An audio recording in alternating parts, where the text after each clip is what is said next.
we all have war stories about, having someone we know having had a terrible experience, or companies just completely blowing the EX side of things. And so, Jessica and Justin, walk us through a couple of recent examples of what happens when leave management goes wrong. And I'm going to ask Jessica to kick us off. Yeah. So I want to preface this by saying that I have had amazing leave experiences. Like even my current leave, like it has just been so kind and so gracious, my team, but I should not be the exception. And I realize that I am the exception, and it actually like hurts my heart that most people don't have the experience that I'm having right now.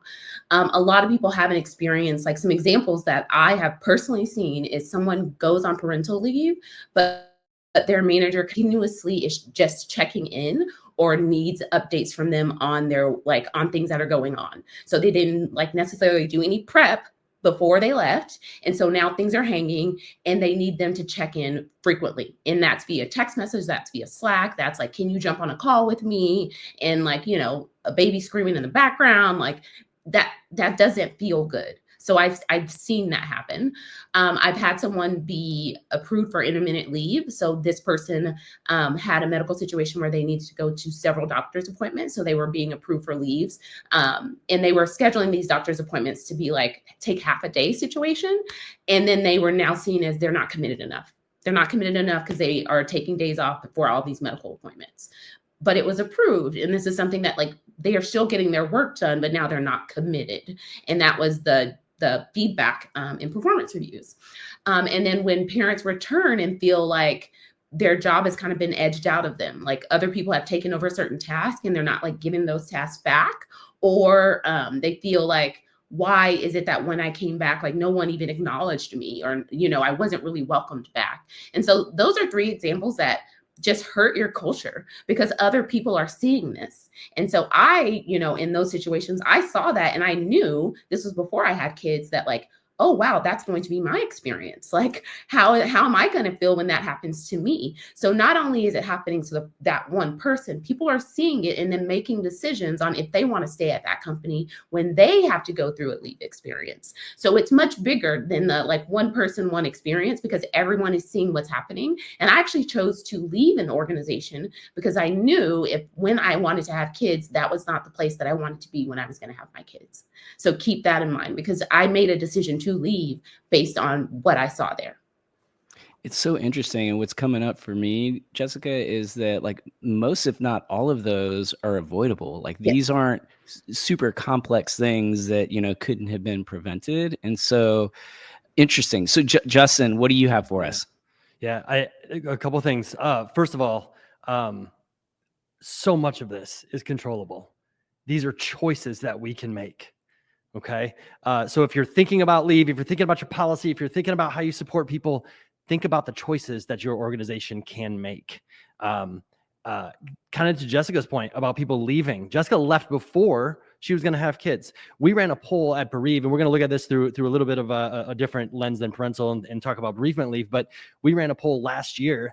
About 500 people replied, and we asked one question, which was, if you've suffered a close loss, did you leave your employer within 12 months? 51% of those people said yes. And there are a lot of reasons for that are controllable, that are not controllable. We can debate that all day. But the fact of the matter is that a lot of the people that we hear from were in situations that are controllable. One of them specifically, and we've got thousands of awful stories. We've got some beautiful stories as well. But one of them specifically, a woman lost her husband. She was given 30 days by the executive team, and they kind of just said, hey, 30 days, like, go do you, don't pay attention, did all the right things out of the gate. But when she came back, she had teammates asking her about her vacation. She had customers saying, I didn't realize your company offered sabbaticals. That's so cool. You must be so well rested. The communication breakdown after the policy was enacted was enough to drive her away from the business. So when you think about leave, you have to think about policy, you have to think about time off, but it's so much more than that. It's about support. And we really encourage folks to think about support versus that policy. Think about prepared managers, as Jamie mentioned, and trained managers, trained HR teams. Think about having a communication plan. Think about being organized. Have like a playbook or a framework or something, right?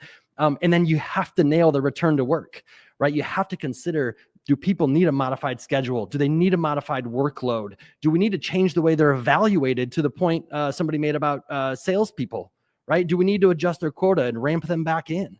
Do we need to change from where they work, change their work, physical workplace, right? All of those things are so, so critical. You can have a minimal policy. You can have a junk policy, right? But you still can connect the dots and help those people overcome that bad policy by having a strong manager, by having strong preparation and processes. And you can probably even come close to retaining that employee despite your bad policy.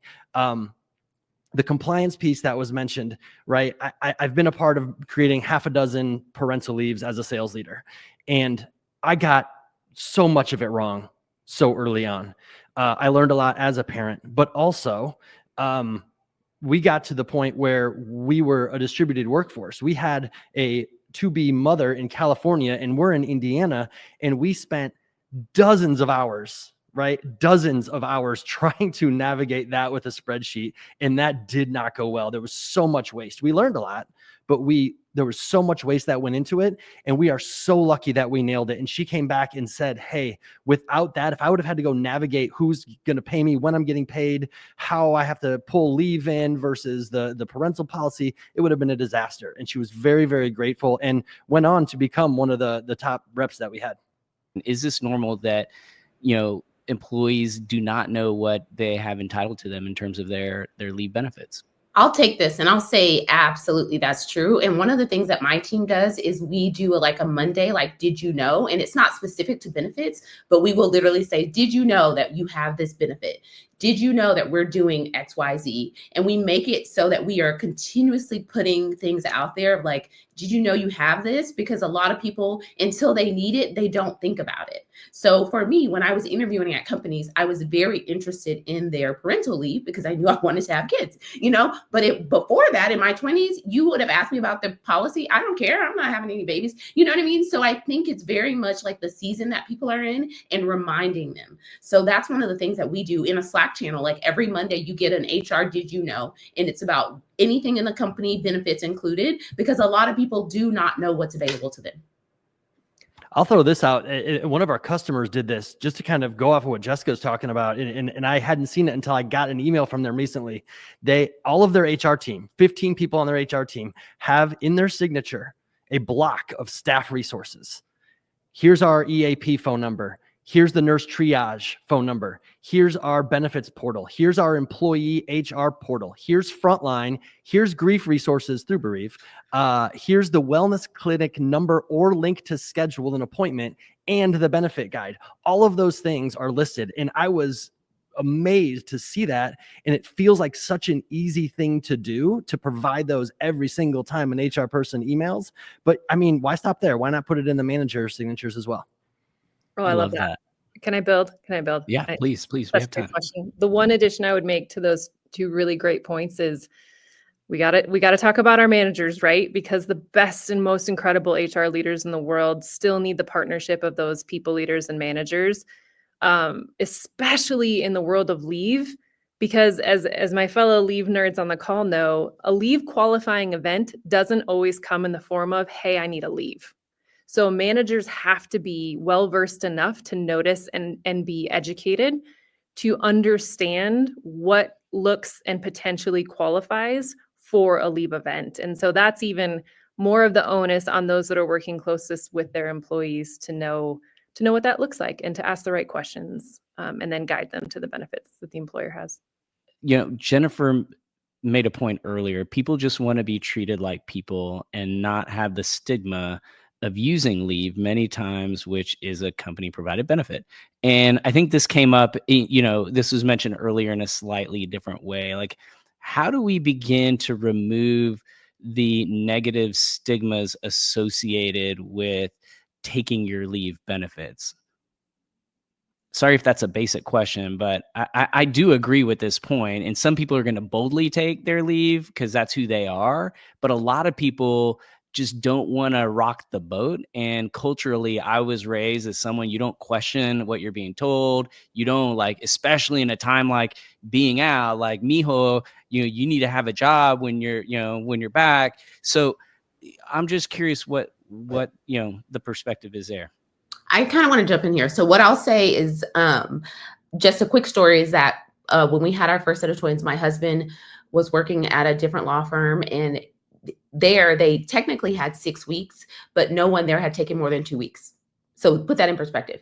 The policy said 6 weeks, but no one there that was a father had taken more than 2 weeks. And so when my husband said he was actually going to take the 2 weeks, it was kind of a like, are you sure? Like, you have some cases that are about to go to court. Like, how are you going to do this? And he actually got some pushback for that. So I want to acknowledge that, like, the penalty comes when the standard is not what you're actually saying, So you say people have 6 weeks, but then you shame them when they take it. So I just want to say that, like, you can't have one thing written down and then enact something totally different and wonder why people don't take it. So I think that is actually an issue that comes up quite a lot of, like, what are people actually doing? And it needs to be modeled by leadership. So if your leadership team also that needs to go on leave is not actually doing it, then you're telling people that they shouldn't take it either.